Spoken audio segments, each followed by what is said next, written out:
Good morning all of you. નમસ્કાર વિદ્યાર્થી મિત્રો, આપ સૌ કુશળ મંગળ હશો. ધોરણ 12 કોમ્પ્યુટરમાં 1 થી 7 લેશન આપણે પૂરા કર્યા છે. 8મું લેશન પણ કમ્પ્લીટ કરેલ છે લાસ્ટ સેશનમાં. એટલે હવે 1 થી 8 લેશન પૂરા થઈ ગયા એવું કહેવાય. 8મું લેશન એટલે જાવામાં ક્લાસ અને ઓબ્જેક્ટ. આજનું આ સેશન જે છે એમાં આપણે એના ક્વેશ્ચન્સ હું તમને આપીશ અને MCQ સોલ્વ કરશું. 200 પેજનો ચોપડો બનાવવાનો છે. એમાં તમારે જવાબ, જે પણ પ્રશ્નો આપું છું તેના જવાબ લખવાના રહેશે. એ ચોપડો જેનો કમ્પ્લીટ હશે, આજે જે બધા વિદ્યાર્થીઓ આવ્યા હતા એમને મેં કહ્યું પણ છે કે ચોપડો જે છે એ તમારો કમ્પ્લીટ હોવો જોઈએ.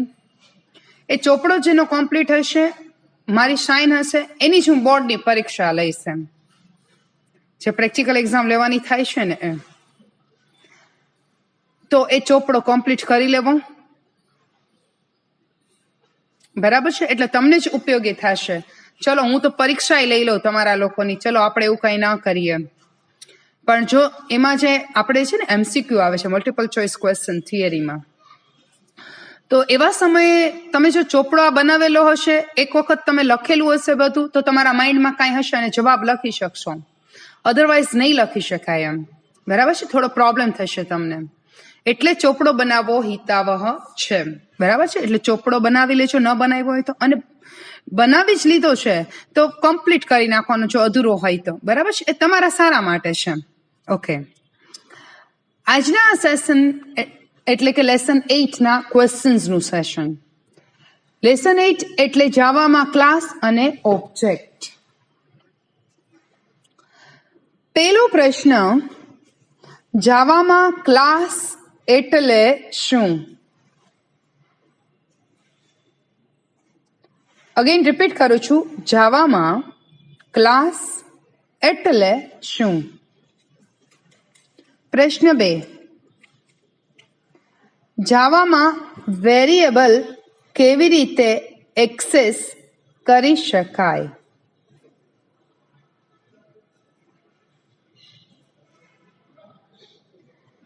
જાવામાં વેરિયેબલ કેવી રીતે એક્સેસ કરી શકાય? બીજો પ્રશ્ન.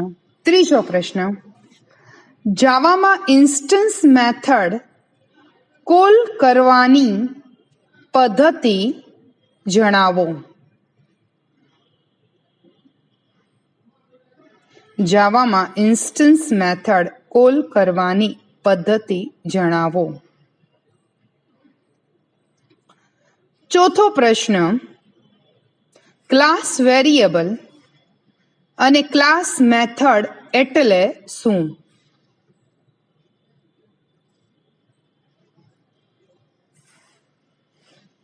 ચોથો પ્રશ્ન, ક્લાસ વેરિયેબલ અને ક્લાસ મેથડ એટલે શું?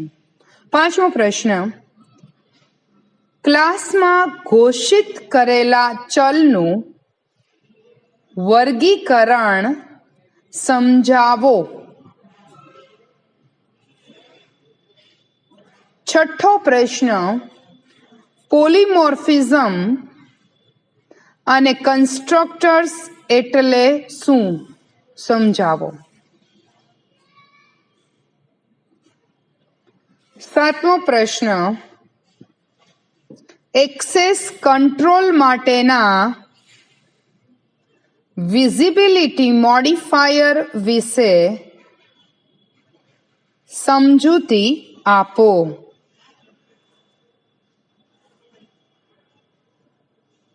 પ્રશ્ન 8,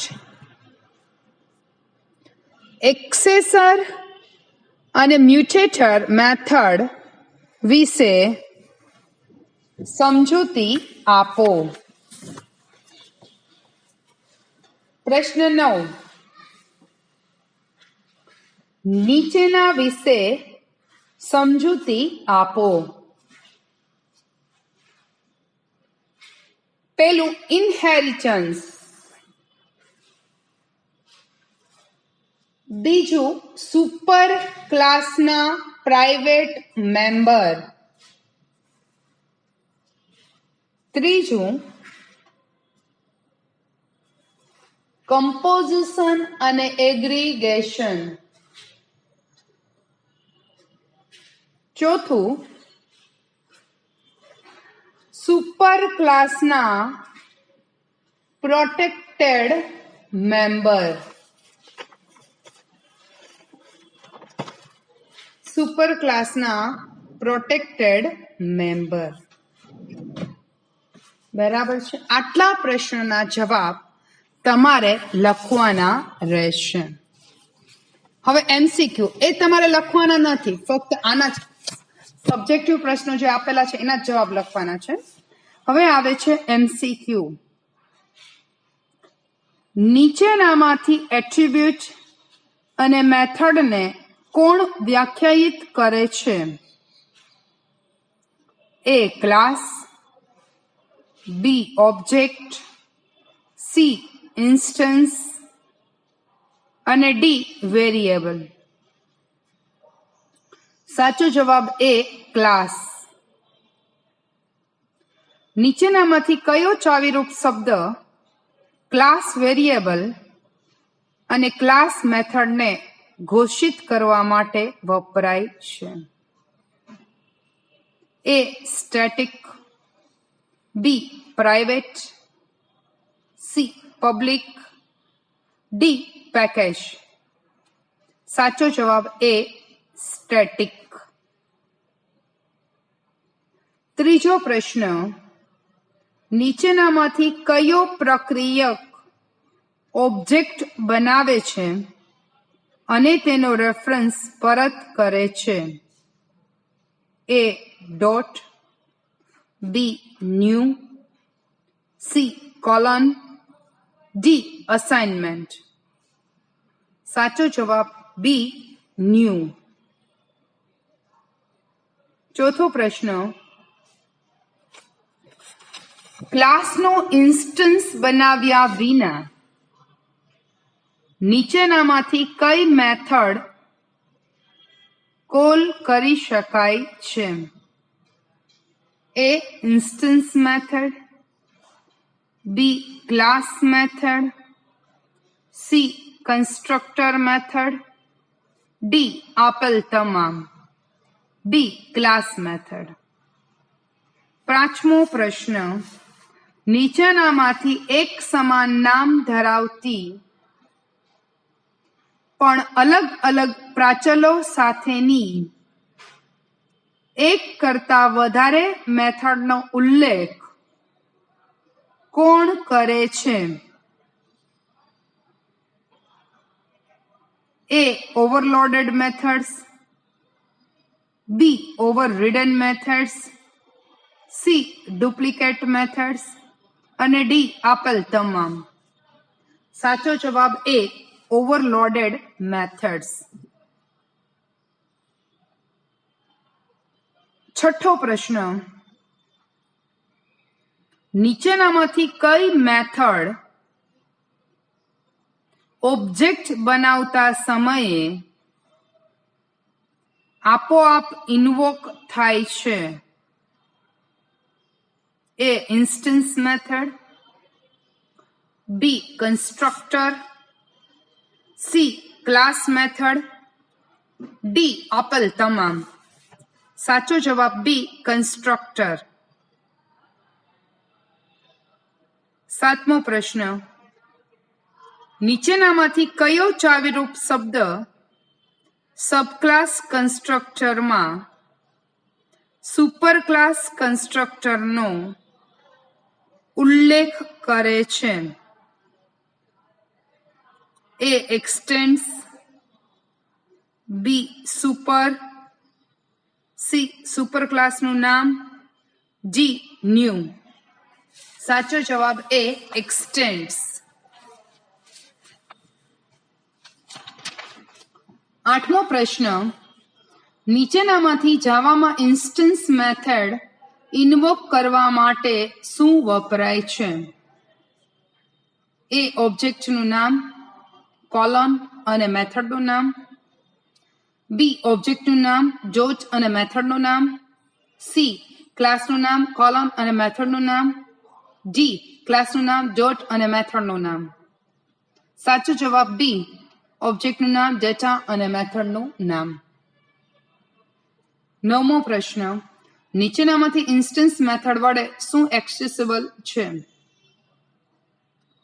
એ ફક્ત ઇન્સ્ટન્સ વેરિયેબલ, બી ફક્ત ક્લાસ વેરિયેબલ, સી બંને ક્લાસ વેરિયેબલ અને ઇન્સ્ટન્સ વેરિયેબલ, અને ડી આપેલ તમામ. સાચો જવાબ ડી આપેલ તમામ. 10મો પ્રશ્ન, જ્યારે સુપર ક્લાસમાં મેથડનું નામ અને સિગ્નેચર સમાન હોય ત્યારે તેને શું કહેવામાં આવે છે? એ ઓવરલોડેડ મેથડ્સ, બી ઓવરરિડન મેથડ્સ, સી ઇનહેરિટેડ મેથડ્સ, અને ડી આપેલ તમામ. સાચો જવાબ સી ઇનહેરિટેડ મેથડ્સ. ફરીથી બધા પ્રશ્નો જોઈ લઈએ. હું ખાલી પ્રશ્ન બોલીશ અને સાચો જવાબ બોલીશ. નીચેનામાંથી એટ્રીબ્યુટ અને પહેલો પ્રશ્ન, નીચેનામાંથી એટ્રીબ્યુટ અને મેથડને કોણ વ્યાખ્યાયિત કરે છે? એ ક્લાસ. નીચેનામાંથી કયો ચાવીરૂપ શબ્દ ક્લાસ વેરિયેબલ અને ક્લાસ મેથડને ઘોષિત કરવા માટે વપરાય છે? A static. ત્રીજો પ્રશ્ન, નીચેનામાંથી કયો પ્રક્રિયક ઓબ્જેક્ટ બનાવે છે અને તેનો રેફરન્સ પરત કરે છે? બી ન્યૂ. ક્લાસનું ઇન્સ્ટન્સ બનાવ્યા વિના નીચેનામાંથી કઈ મેથડ કોલ કરી શકાય? A instance method, B class method, C constructor method. જે ઓપ્શન્સ છે એમાંથી બી ક્લાસ મેથડ. 5મો પ્રશ્ન, નીચેનામાંથી એક સમાન નામ ધરાવતી પણ અલગ અલગ પ્રાચલો સાથેની એક કરતા વધારે મેથડનો ઉલ્લેખ કોણ કરે છે? એ ઓવરલોડેડ મેથડ્સ. 6થો પ્રશ્ન, નીચેનામાંથી કઈ મેથડ ઓબ્જેક્ટ બનાવતા સમયે આપોઆપ ઇન્વોક થાય છે? બી કન્સ્ટ્રક્ટર. નીચેનામાંથી કયો ચાવીરૂપ શબ્દ સબક્લાસ કન્સ્ટ્રક્ટરમાં સુપરક્લાસ કન્સ્ટ્રક્ટરનો ઉલ્લેખ કરે છે? એ એક્સટેન્સ. એના પછીનો પ્રશ્ન, 8મો પ્રશ્ન, નીચેનામાંથી જાવામાં ઇન્સ્ટન્સ મેથડ ઇન્વોક કરવા માટે શું વપરાય છે? બી ઓબ્જેક્ટનું નામ, ડોટ અને મેથડનું નામ. 9મો પ્રશ્ન, નીચેનામાંથી ઇન્સ્ટન્સ મેથડ વડે શું એક્સેસિબલ છે?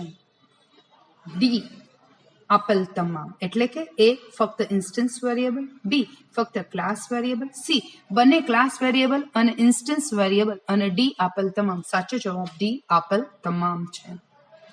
10મો પ્રશ્ન, જ્યારે સુપર ક્લાસમાં મેથડનું નામ અને સિગ્નેચર સમાન હોય ત્યારે તેને શું કહેવામાં આવે છે? એ ઓવરલોડેડ મેથડ્સ, બી ઓવરરિડન મેથડ્સ, સી ઇનહેરિટેડ મેથડ્સ, અને ડી આપેલ તમામ. સાચો જવાબ સી ઇનહેરિટેડ મેથડ્સ. તો આ સાથે આપણા પ્રશ્ન જે છે એમસીક્યુ એ પણ પૂરા થાય છે. ઓકે, હવે પછીના સેશનમાં જ્યારે પણ આપણે મળશું ત્યારે આપણે 8મા લેસનનું રિવિઝન જે છે એ કરવાનું રહેશે. આઈ હોપ સો કે તમે સમજી ગયા હશો. અગેન રિપીટ કરું છું, 12મા ધોરણમાં એમસીક્યુ અને થિયરી, થિયરીમાં એમસીક્યુ જ આવે છે. એ એમસીક્યુ દરેકે દરેક લેસન આપણે સોલ્વ કરીએ છીએ. માર્વેલ પ્રકાશન, સોના પ્રકાશનનું માર્વેલ લેવાનું છે. બરાબર છે? બધા એમ લઈ લેજો તમે લોકો, અને એમાંથી પ્રશ્ન જવાબ એમસીક્યુ કરવાના રહેશે. આજે આપણે 8મા લેસનના એમસીક્યુ સોલ્વ કર્યા છે. થિયરીમાં મેં તમને પ્રશ્નો આપેલા છે 8મા લેસનના, એ તમારે ફૂલસ્કેપ ચોપડામાં લખવાના રહેશે. બરાબર છે? અને એમસીક્યુ જે છે એ વાંચવાના રહેશે. એમસીક્યુ ધ્યાનથી એના જવાબ લખવા, કારણ કે 1 માર્ક રોકડો આવી જાય એવી રીતે 1 માર્ક તરત કટ પણ થઈ જાય, એ હંમેશા યાદ રાખવાનું. હવેના સેશનમાં જ્યારે આપણે મળશું ત્યારે 8મા લેસનનું રિવિઝન જે છે એ આપણે કમ્પ્લીટ કરીશું અને એના પછીના સેશનમાં આપણે આપણું 9મું લેસન જે છે એ ચાલુ કરવાનું રહેશે. એટલે હવે પછીના સેશનમાં આપણું 8મા લેસનના તમામ સેશન પૂર્ણ થઈ જશે. ઓકે, આઈ હોપ સો કે તમને બધું સમજાઈ ગયું હશે. કાંઈ ડિફિકલ્ટીઝ હોય તો મને આપણું જે ઇન્ડિવિજ્યુઅલ વોટ્સઅપનું ગ્રુપ છે એમાં જાણ કરવાની રહેશે. આજનું આ સેશન હું અહીંયા પૂરું કરું છું. All of you take care of yourself. Have a nice day.